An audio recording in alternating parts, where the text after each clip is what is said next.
Merdeka. Hari ini saya ingin membahas tentang pangan dan identitas. Seringkali kita melihat pangan hanya sebagai sebuah rasa. Padahal sebenarnya bicara pangan, kita berbicara banyak hal. Masakan, cara mengolah, dan komunitas yang ada di dalamnya. Kita bicara tentang budaya, maka penting sekali memahami pangan dari sudut pandang yang jauh lebih luas. Dan hari ini kita beruntung kita kehadiran Mas Imam B. Prasojo, seorang sosiolog yang hadir bersama kita membahas lebih dalam soal pangan dan identitas. Mas Imam, terima kasih sudah hadir di Terima kasih studio. Ini kalau kita bicara pangan hari ini, tentu dengan berbagai keilmuan kita sudah beranjak jauh lebih dewasa. Istilah pangan hari ini dalam konteks masakan sudah masuk sampai ke level gastronomi bahkan. Bagaimana kita melihat pangan bukan hanya sebagai sebuah proses nutrisi kebutuhan pada badan, pada tubuh, tapi juga sebagai sebuah budaya dan identitas. Sejauh mana Mas Imam melihat ini sebagai bagian strategis dari pembentukan sebuah komunitas atau bahkan lebih luas lagi sebagai nation building? Ya. Jadi sebuah bangsa itu seringkali kan dibicarakan kekayaan-kekayaan kita, modal-modal kita. Ya. Yang sering dibicarakan adalah modal kekayaan fisik misalnya, natural resources, sumber-sumber alam.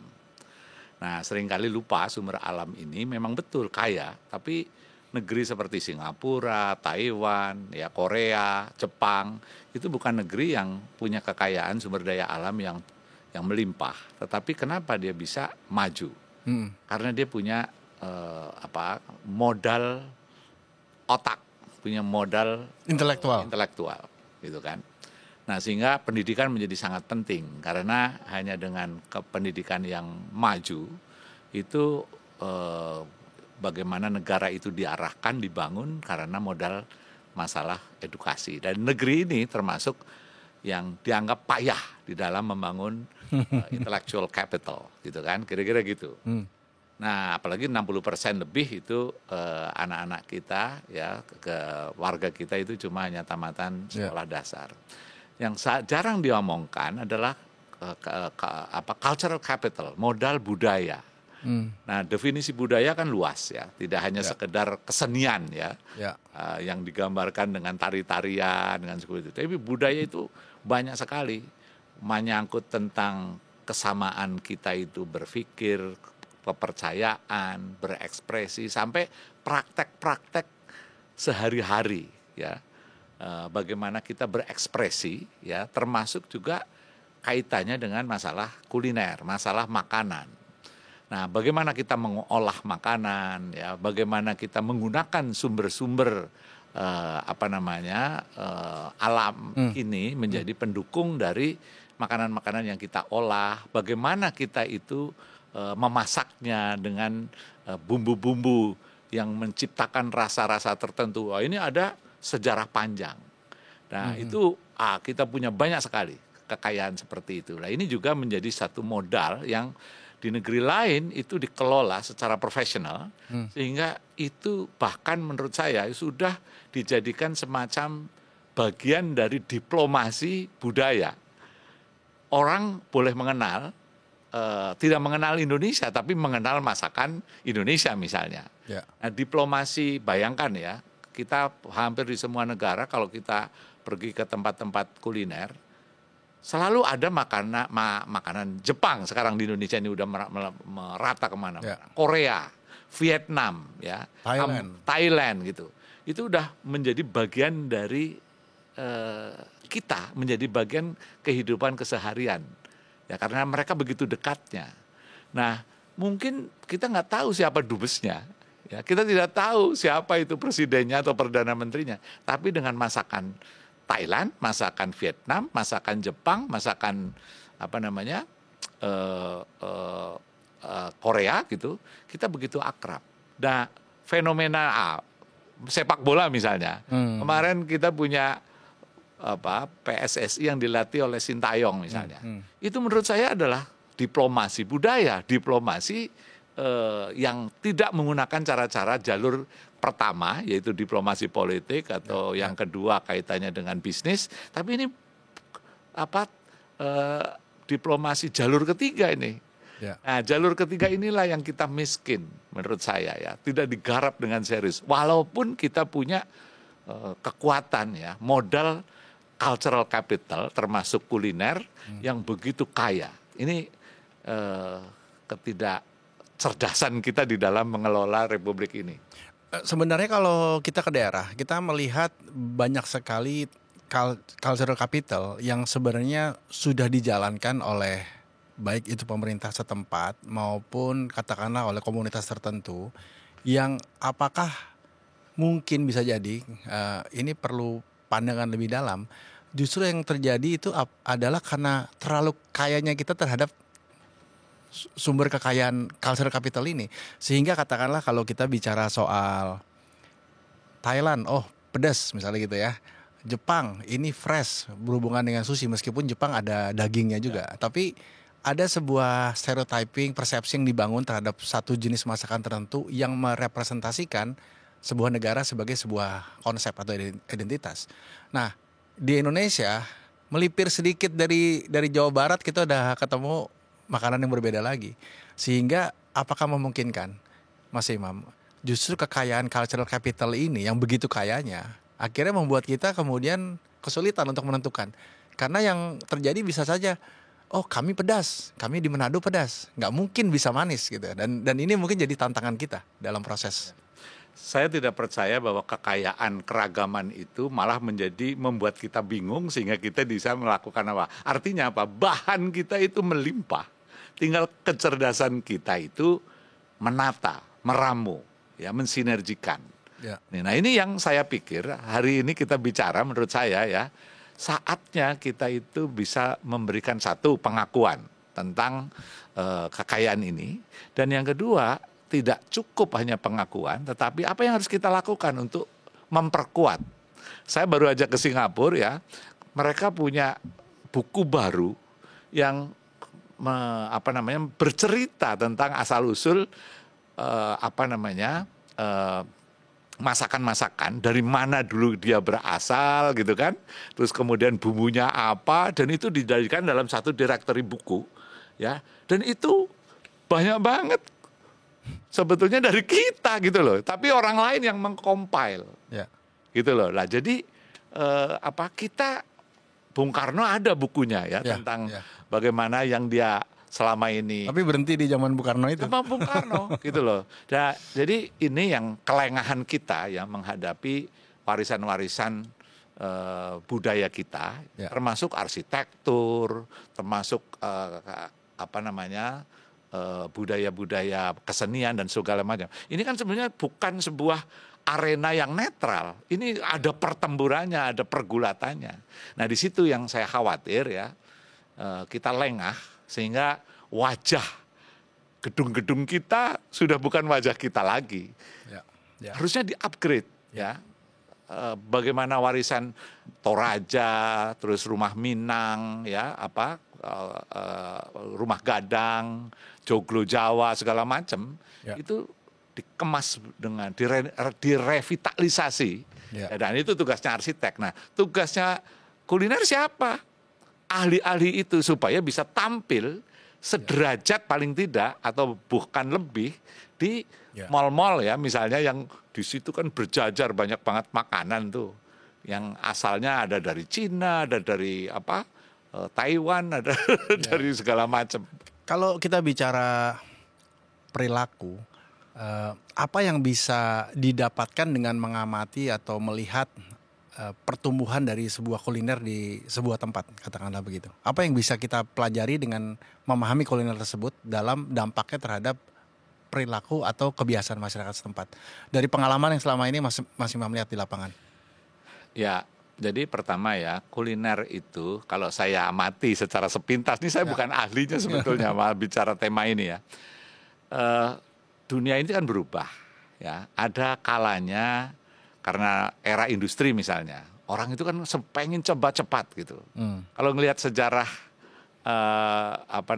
makanan fast food ya yang muncul di negara barat, itu menjadi match karena para pekerja buruh-buruh itu memang butuhnya adalah makanan yang cepat siap saji dan bahkan bisa dibawa sambil makan sambil jalan gitu. Betul. Nah, tetapi ada kalanya di malam hari itu kita adalah waktu yang kita lebih tenang. Kita kepengin ngobrol. Nah, di situ tumbuh dishes ya atau hidangan-hidangan yang tidak mesti harus fast food. Setting ruangannya pun redup gitu supaya enak didengar. Ya. Dan musiknya juga musik yang mengalun pelan, yang bukan langsung yang warnanya juga warna redup, bukan warna yang kuning, merah ya. Memang itu warna ngusir sebetulnya. Kamu jangan cepet-cepet ya duduk di sini gitu. Memang begitu psikologinya. Jadi fast food itu selalu pakai warna ngejreng. Ya. Tapi kalau dinner ya, restoran-restoran yang memang disiapkan untuk ngobrol, itu suasana redup, nyaman dan mahal gitu loh. Ya. Nah, jadi itu yang terjadi. Ya. Artinya kultur. Artinya angkringan, ambil contoh ya. Ya. Nah, ini kan kemudian nggak hanya bicara soal makanan, tapi behavior studies tadi yang kemudian ternyata ada orang yang setelah pulang kantor, kalau di Jepang katakanlah Ya. dia cari kafe kecil, makan karaoke atau nyanyi apapun itu. Ya. Di versi kita mungkin jadi angkringan. Sangat terkait dengan kelas, sangat kaitannya dengan kultur masing-masing tempat, ya kan? Nah, itu pun yang disajikan makanannya antara makanan mungkin kita akan berubah ya. Pada saat nanti kita menjadi bangsa yang aging, yang penduduknya makin menua. Misalnya mayoritas menjadi 60 tahun ke atas. Bisa jadi restoran berubah karena orang tua beda lagi dengan karena dia udah pensiun, sudah tenang, sudah tidak terburu-buru. Pelayanannya juga beda gitu loh. Nah, ini seluruh gerak dari pelayanan, jenis makanan, segala macam bisa saja berubah, sangat ada kaitannya juga dengan demografis, ada kaitannya juga dengan kelas. Kalau masyarakat kita itu mayoritas masih kelas bawah, maka masih banyak warteg ya, warung Tegal misalnya ya, itu menjadi bagian dari melayani masyarakat yang di bawah gitu. Dia punya fungsi sosial itu. Nah, sementara restoran-restoran elit ya dengan tampilan-tampilan yang sangat bersih, megah ya, terus musik yang sangat bahkan ke barat-baratan gitu. Itu muncul karena itu kelas tersendiri yang sedang dilayani gitu. Tadi karena kita sudah menyinggung soal warung Tegal. Apa yang bisa dilihat dari fenomena ini? Saya sebut fenomena karena hari ini ternyata semakin terstandarisasikan. Kalau kita googling sekarang sudah ada franchise warung Tegal dengan biaya sekian. Jadi sebuah budaya yang sekarang berkembang dan berdampak pada sisi ekonomi, sosial dan bahkan teknologi. Seperti apa pandangan Mas Imam ngelihat ini contoh sederhana loh ya, dari salah satu, padahal kita bisa melihat nanti mungkin restoran Padang, rumah makan Padang. Nah, jadi kalau baca sepintas ya dari apa yang tumbuh dari restoran warteg ya, warung Tegal, saya melihatnya ada kaitannya erat dengan fenomena pembangunan. Misalnya tahun 60-70 itu kita mulai ya, terutama 70 itu kan merebak di Jakarta. Pembangunan fisik ya, ada buruh-buruh di situ datang dari luar. Nah, di saat buruh membangun gedung-gedung pencakar langit gitu, income mereka, gaji mereka itu sangat terbatas. Ya, mereka tinggal di kontrakan-kontrakan sempit, beramai-ramai, sampai hari ini pun masih terjadi. Nah, apakah mereka akan makan ya di restoran-restoran yang mewah? Kan tentu tidak. Nah, udah gitu harganya, apakah mereka bisa ya dengan buruh sehari misalnya 100.000 atau 150.000, terus kemudian untuk beli teh saja, ya kemudian satu cup itu harganya 40.000, kan nggak mungkin.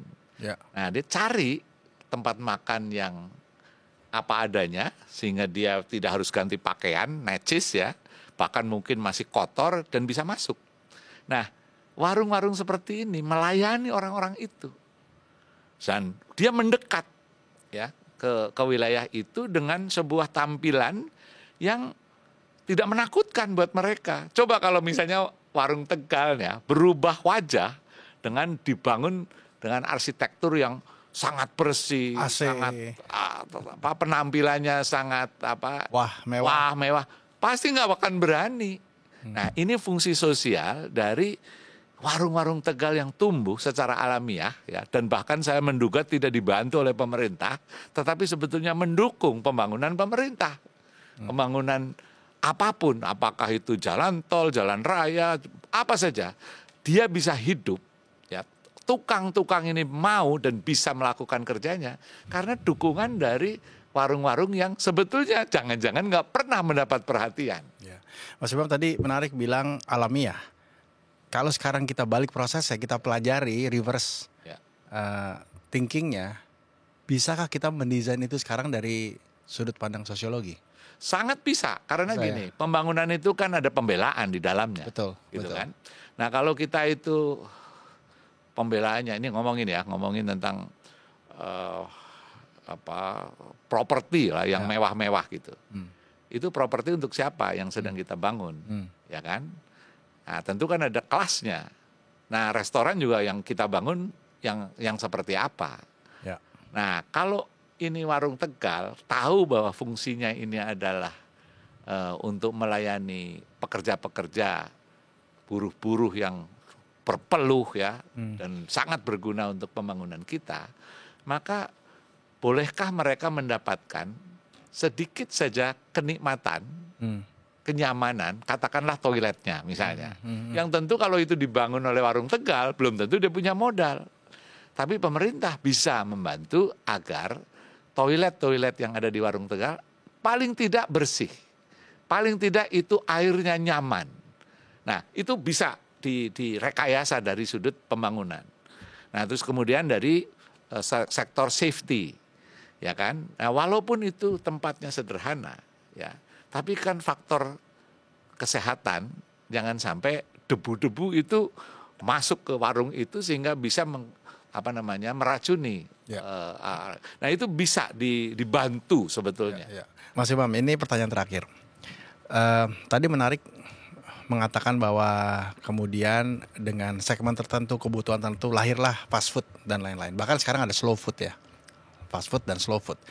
Lalu bagaimana kita menyikapi fenomena mungkin terjadi akibat kemajuan teknologi yang akhirnya menyederhanakan banyak hal. Tapi dalam konteks kuliner yang sekarang menjadi sebuah anak emas, katakanlah begitu, pemerintah melihat ini sebagai sebuah bagian strategis. Bagaimana teknologi kemudian berkelindan dengan ilmu sosial?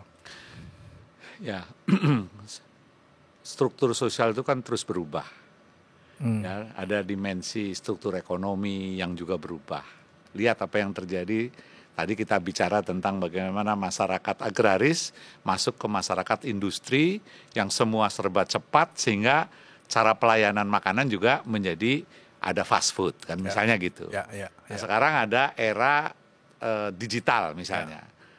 Bukan hanya fast food cara pengolahannya tetapi deliverynya. Sekarang sudah tidak lagi menggunakan cara-cara kita datang ke restoran, kita dikirim bahkan itu. Jadi selalu perubahan terjadi.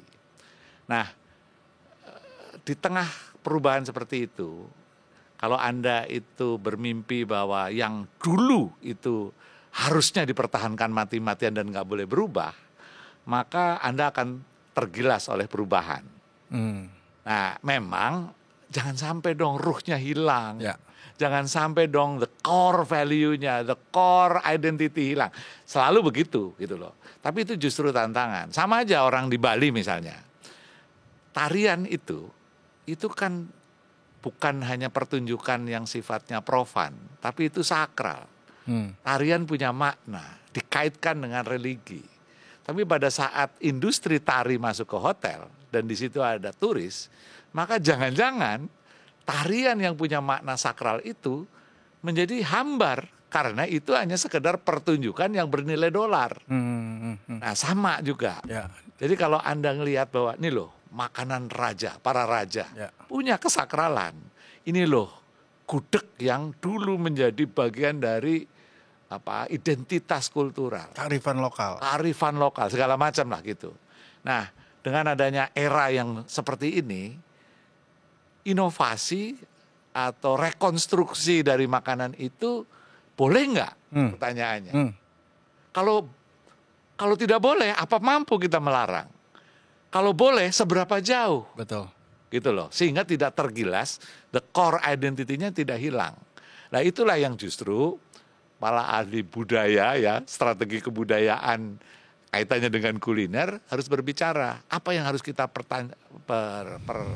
jadi core value-nya ya, warisan-warisan utamanya jangan sampai hilang, walaupun itu evolving, ya berubah.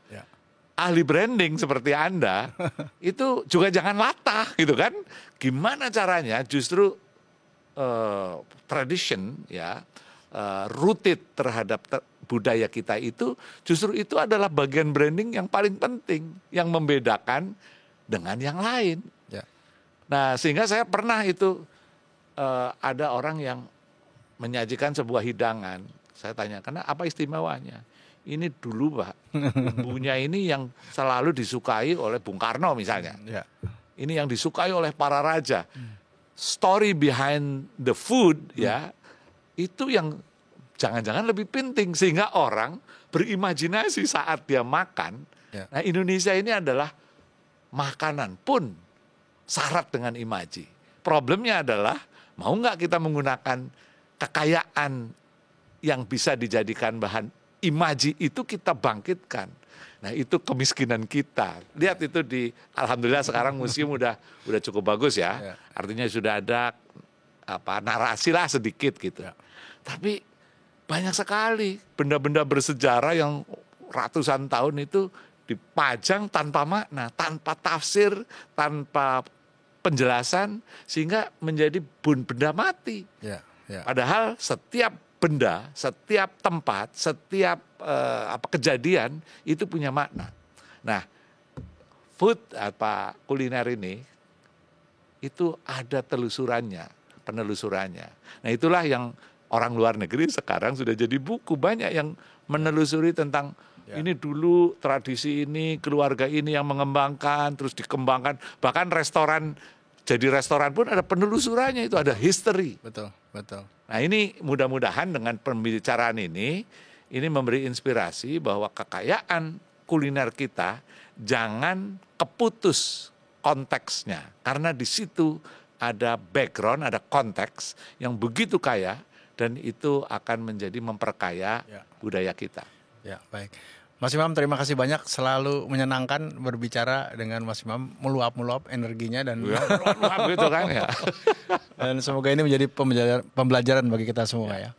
Demikian diskusi kita yang singkat ini tentang pangan, identitas, dan bagaimana kita bisa berkontribusi dalam membangun Indonesia yang semakin baik. Terus ikuti program-program kami, Anda bisa mengunduh tayangan kami di YouTube channel kami dengan nama Podcast Nusantara, dan silakan saksikan tayangan-tayangan inspiratif kami lainnya hanya di Daai Plus. Podcast Nusantara, hidupkan cinta Indonesia.